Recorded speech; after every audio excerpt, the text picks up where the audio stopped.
When it comes to barbecue, my brain is just wired to understand each and every step.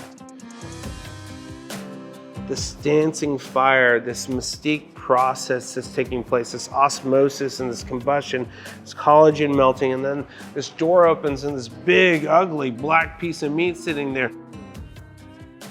Then again, when you cut that open, you open it, it becomes this new creation. We cook so that we do barbecue with excellence. I think everything else follows. I'm born and raised in Texas. Texas Monthly is a very serious business. Anyone who tells you different doesn't really care about barbecue. And then I heard that they're doing a top 50 outside of Texas list. So I was talking to some regulars at a table. Justin is one of my right-hand guys. I have telepathic communication with Justin. He comes up and he's like, hey, just kind of gives that eye. I was like, what just happened? He goes, top 50 list came out. I was like, I am so sorry, folks. I'm gonna send over some dessert. I'm gonna head out to the office. I knew we would make top 50, but I never thought in a million years we'd be number 2. There's so much talented barbecue out there. It's incredible how advanced barbecue is now.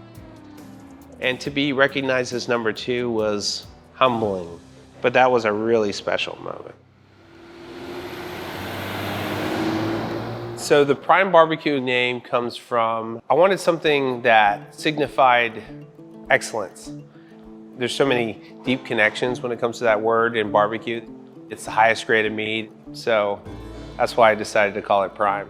I knew I felt called to serve in night dinner, and I wanted it to be the rising tide in the community. That spot that the town kind of takes pride in. And it's beautiful. I mean, when you're here and you look outside, it almost seems like the most perfect place to open a barbecue spot. What makes barbecue is the overall experience you feel when you walk into the place. I wanted the ceilings to be high. I wanted all these textures of depth. To me, it's kind of like walking into church. Like, it's just this overwhelming feeling of peace and grandeur, like you're just in the house of the Lord. Prime BBQ, it's a 24-hour, 6-day-a-week process. So our first shift comes in at 5 p.m. Once the nighttime cold bed's established, it'll be set. Next shift comes in at 5 a.m.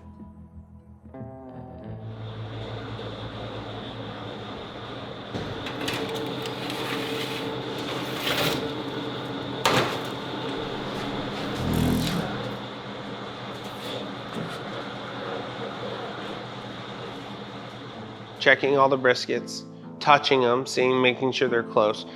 We're at like a 6 a.m. pool on briskets.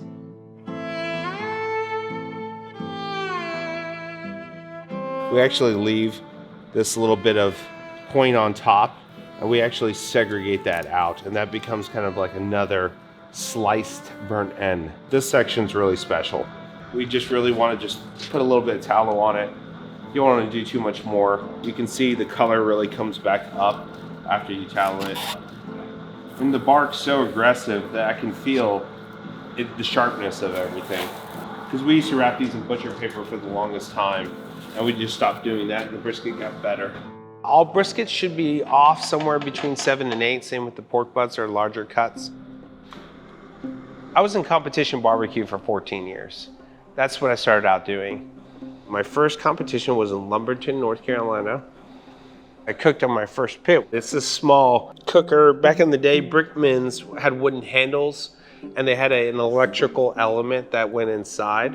So what I did is I removed the element, and I used the hole as a damper, and I put a piece of foil over the damper that kind of flopped over the hole. And I did brisket, pork, ribs. It was all shoved on this tiny little 16 inches. I got annihilated in the contest. Last place brisket, third to last in pork, but I got 6th place chicken. I won a trophy. That trophy is about this big, and it came with a little $25 check. Now, mind you, I spent $1,000 in that contest. That $25 check was everything. Got everything off, getting ready for service. Now is when it gets wild.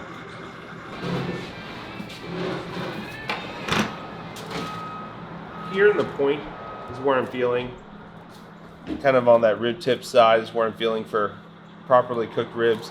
I just really want it to be fluffy. I want my finger to kind of just start to snap in there. That's how you know. You can feel in between the bones. That's a properly cooked rib. You know, sometimes when I'm in this barbecue life, I really miss those competition days. Like this cold morning like it is now, being out there in battle, everyone doing the same thing at the same time, the high pressure. I mean, I miss it a lot. But I've done enough of it in my career to know that this is where I'm supposed to be right now. We started gaining lots of awards. We have tons of trophies. They started to slowly fill the room. You have this like vision when you win Grand Championship, like you're gonna get on that stage. And Grand Champion means you're over all the meets, you're the best. I thought when I would hold that trophy, like a bolt of electricity would hit me and be like, look at me, I'm so great. The moment wasn't like that. It was like you work all this time to get to that moment, and it was just like you have to keep on doing it over and over again to feel these hits of validation. But when you hold it, it's just a piece of glass.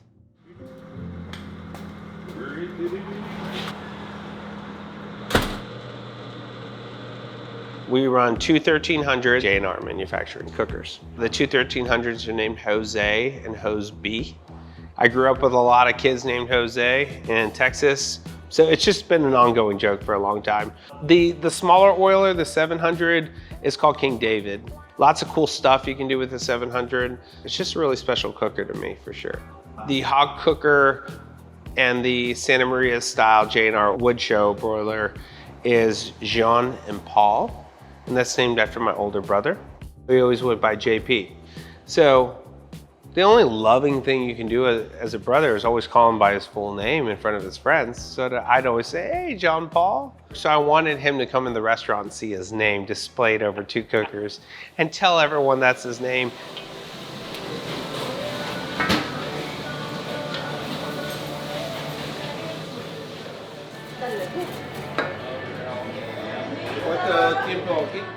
We do some of the competition stuff with our pork.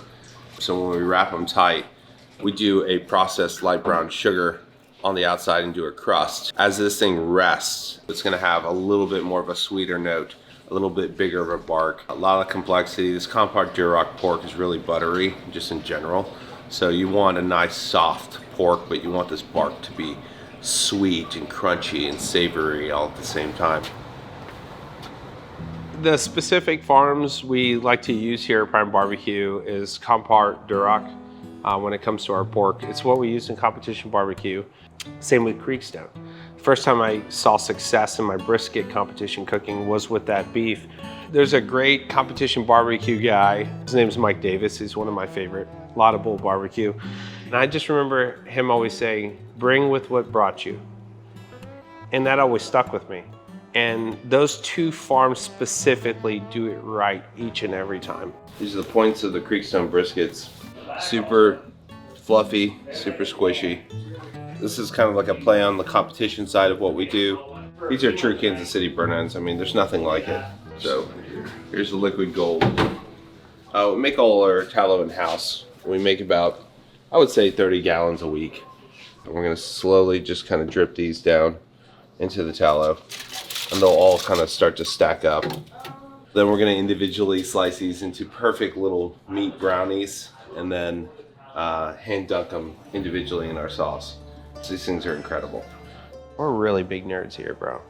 Like, you have no idea. Like, we cook the brisket side by side. There's no identifiable markers. My general manager has all this secretly hidden, but then we stress test it. Like, we hold it for 6 hours. We slice it and let it sit there and oxidize. We're timing that out on the tray. If we have to cross-utilize it in our beans, what's it flavor them? Like, there's so many stress tests. Every burnt end is gonna be hand sliced into a perfect little cube. These are probably one of the most incredible bites in barbecue, to be honest. Perfectly square, perfectly fluffy. You can see the fat has been completely collapsed We're just looking at pure creekstone point there. You can see the heavy bark on the outside, the little fat line underneath that bark, just wiggling right out. It's so special that we get to enjoy this every day. This is what we do for a living. That's hilarious. And it's gone.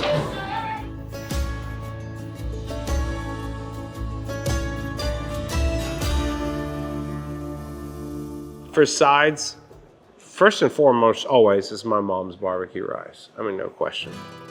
I mean, I feel my mother's soul and love and passion in that rice. I try it every day. There isn't a day that I don't look at that rice and go, I love you, Mom. Just the smell of this, I mean, honestly, it takes me back, you know. It's like the epitome of my childhood right here. So the story of how I got into cooking is pretty simple. I have a Puerto Rican mother. Her love language to us as a family is the effort she put in the kitchen. Even though my mother is Yoda of Puerto Rican cooking, she asked me to come and try her food and tell me what it needs. She just always made us feel part of the process. So what's this? So this is the sweet potato salad. So what we do is we smoke whole sweet potatoes, and then we chill them and cube them up, and we toss them in our house-made sour cream dressing and fresh bacon. It's kind of like a sweet and savory deal. It's interesting. I like it a lot. It smells really good. There's a lot of like unique things in the world of barbecue that we've been blessed to be a part of. I'm gonna say one of the most unique was when I got a phone call, and it was from the assistant of Mr. Beast. He had a goal of cooking the world's largest hamburger. So he tapped us for it, and we spent months designing and building a barbecue pit. We cooked a hamburger that was a little over 4,300 pounds. So we doubled the world record on any burger. I've been on a multitude of shows, Man Fire Food, been on Barbecue Brawl, I've been on Chopped, Barbecue Pitmasters. So how I got plugged in with Food Network, a producer of Barbecue Pitmasters called me and says, "Is this Christopher Prieto?" I'm like, "Yes." He goes, "I'd like to have you on my show, Barbecue Pitmasters." I was like, oh my gosh, that would be awesome. On the show, they kind of craft your persona. And I didn't really know that about TV, right? I'm just doing what you're directing me to do. And they were like, "Hey, can you stroke your hair a little bit?" You know, I'm just like, that's kind of weird. I don't, like this? You want me to do this? Yeah, just like that. Perfect, perfect. They clipped that in. I did this thing where I went like that, right? That made TV. My wife was like this at the table going, "What in the world did you just do?" So now I go into barbecue competitions, everyone's like, "Hey, Prime BBQ," right? With the eyebrow thing. That show came out and I got a book deal with Southern Living.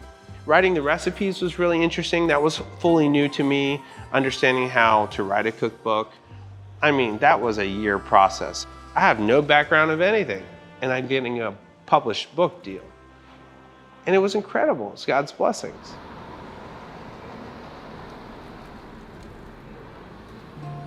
You know, when you go into a barbecue spot, before you go in, you absorb the smell, because any good barbecue restaurant should be burning wood outside. But absorbing the space is huge. I wanted there to be kind of aspects of history of barbecue, so every wall tells a story.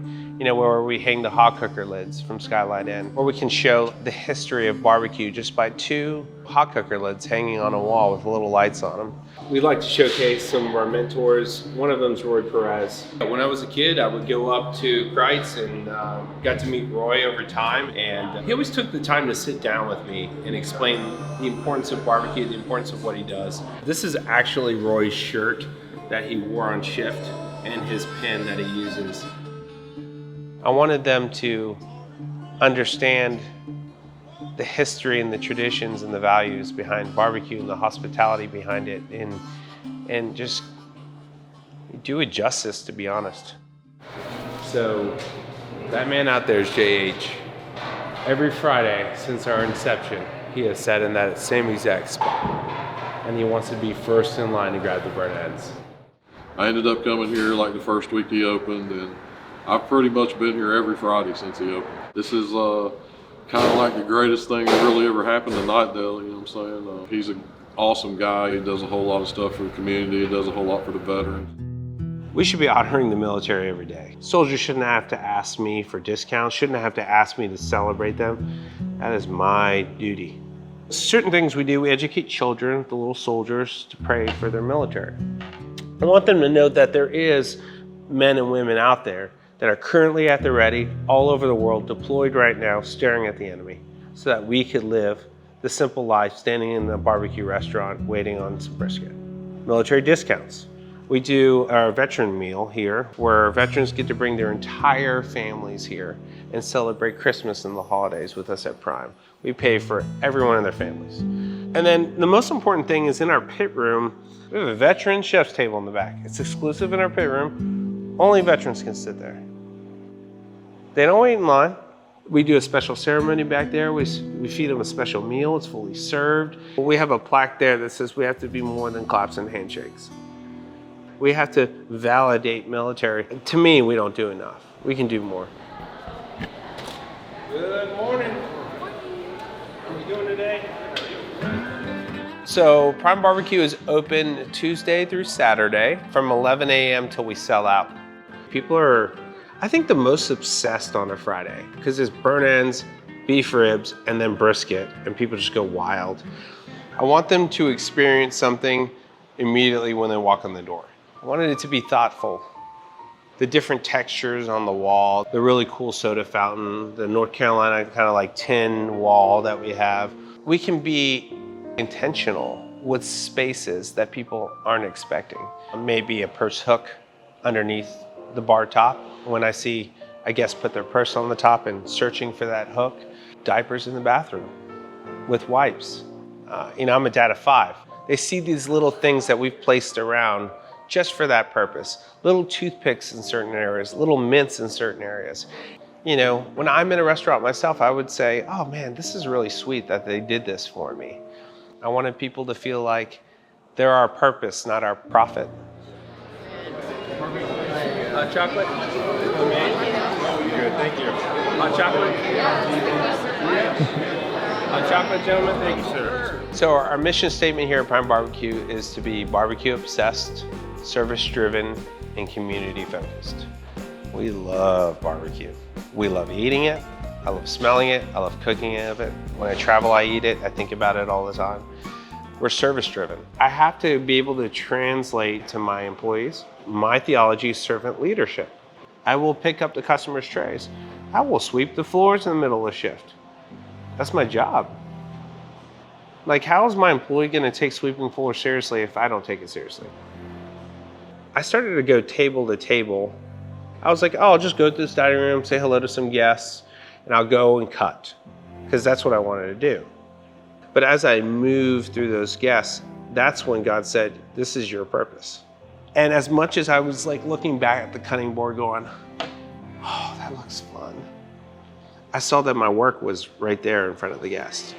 Have a blessed day, y'all. Leave the mess. Remember, leave the mess.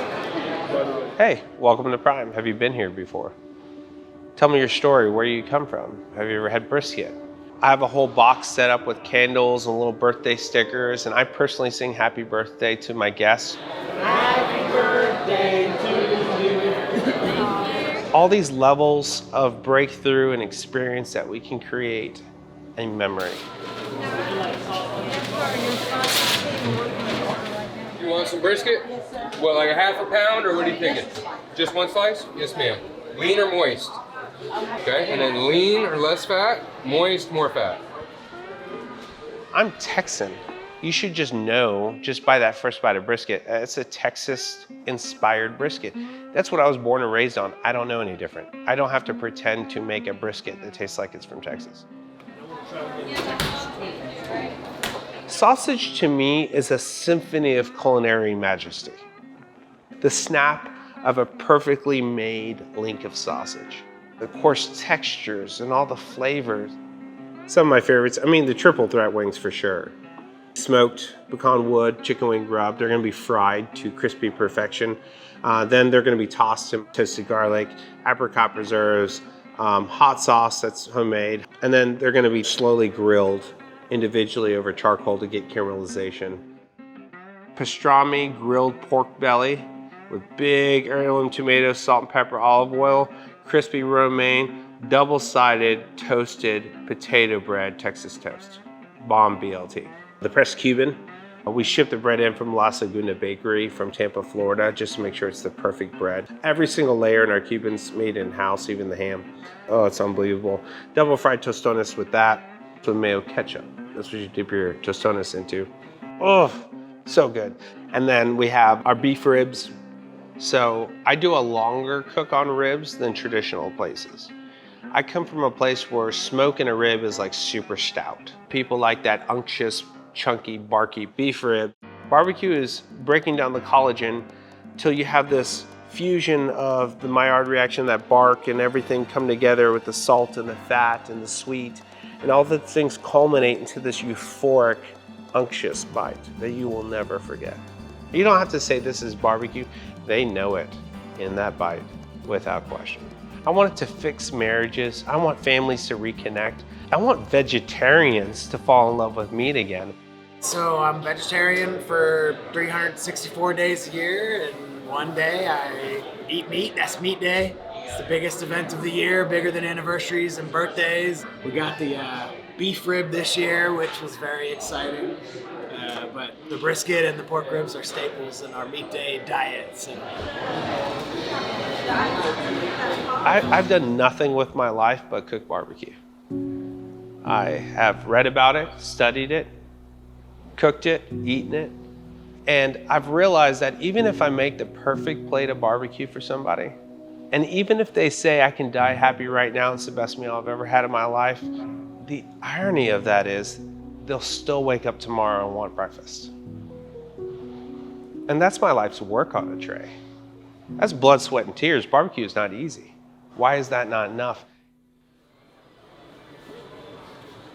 What's really unique is the barbecue tours, because who doesn't want to talk about the pit room, you know, and talk about the barbecue process? Super exciting. My first shovels, my first barbecue pit on the wall. You collectively selected trophies that looked really pretty. So I just took those highlights and I created this kind of sermon going around my pit room. I always end in the middle, right in the middle of Jose and Jose. And on this wall on the top, which you can't see, is a verse, Psalm 107:9. That's what stay hungry means. For he satisfies the longing soul, and the hungry soul he fills with good things. This is the stuff that not only lives beyond the tray, fulfills them, but leads into their eternity. It's everlasting, eternal work. My mission is clear: to connect with these people, to take them on a pit tour, to talk about Jesus.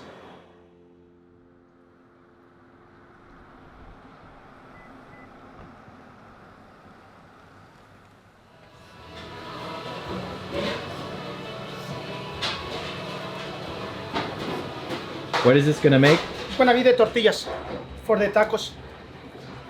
So they're homemade. Yeah, everything we make from the scratch, everything. Fresh every day. The secret technique right here. Yeah. There we go. We also have Primo, which is the alter ego of Prime. And we open that Wednesday, Thursday, and Friday. And that's from 5 to sell out, which is traditionally like 9 to 10. Primo is prime in Spanish, but it's also like a term of endearment. It means cousin, but it also means friend. You know, it's like, hey, primo, he's my primo. Like everyone's your cousin in Puerto Rican culture. So I wanted to create this special place out back that also told my story in a very specific way. So that's why Primo was born. These are dishes that we were already cooking in the kitchen with the staff. And I mean, this is what we were feeding ourselves. So we were making like tortillas from scratch. We were making tacos. I was making empanadas. We do tostone rellenos, which is one of my favorite Puerto Rican dishes. It's a tostone that's crafted into a bowl, and it's filled with smoked grilled flank steak, then topped with a little bit of roasted pimentos and some pico. You know, you put that together, it's perfect. How people are consuming barbecue now, it's so multicultural. There are no more borders when it comes to barbecue. That authenticity of like food and culture has always been in my blood. And honestly, there's no like more authentic, loving food than Spanish food, in my opinion.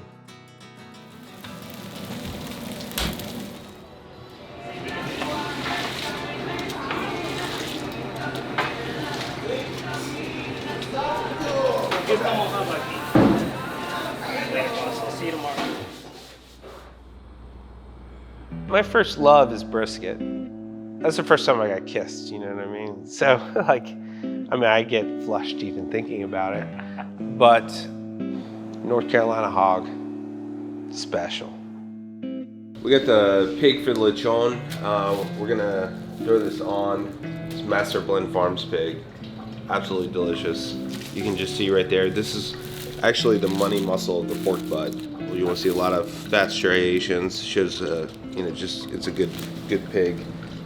We're using our lechon rub. Again, this is our house-made adobo.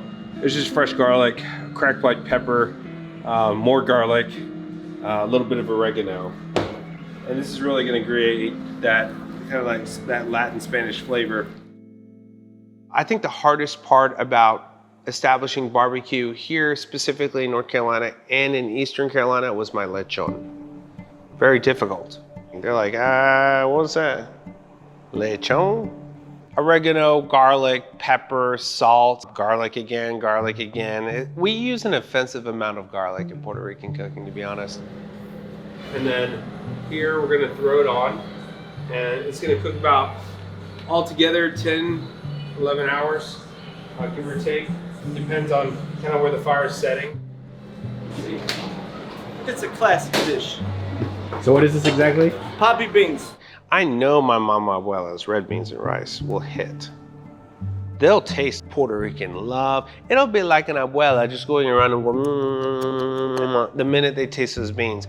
That's it. Poppies, beans.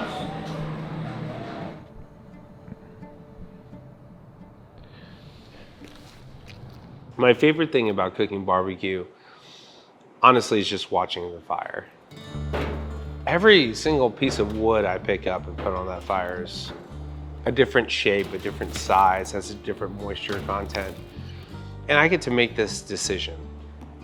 And that decision might seem meaningless, like I'm just putting a piece of wood on a fire. But all those decisions is what outputs something great. There's never a point where you can stop. Barbecue is a lifelong journey, a connection with the process. It's my family, it's my heritage, it's my Puerto Rican roots, it's everything. And it's whole hog. And you're in whole hog country. So you gotta have great whole hog. I mean, you just can't limp by with a mediocre whole hog. This is the most coveted part of the pig here, is this bacon. It sits in this luxurious fat. You can see it's just ridiculous. You can see everything's intact. Everything's ready to go. You cook so much barbecue, you know when it's good. And I mean like vato loco good. Crispy skin on top? God, doesn't even make sense. I eat lechon every single Saturday. I never miss a lechon day, ever. Neither do my kids. We all share it together every Saturday. They work here with me. Georgia, put on some gloves. I want you to cut the skin. My kids are the most important thing. My wife is the most important thing. It's my relationship with God, which is above all that, is the most important thing. This place does not define me. If I lose barbecue, that's okay.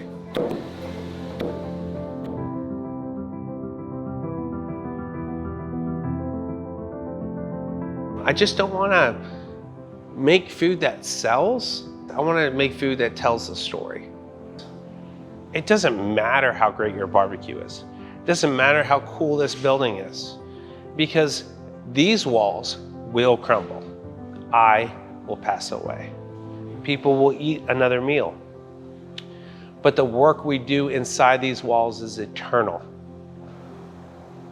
It will live within people and generations.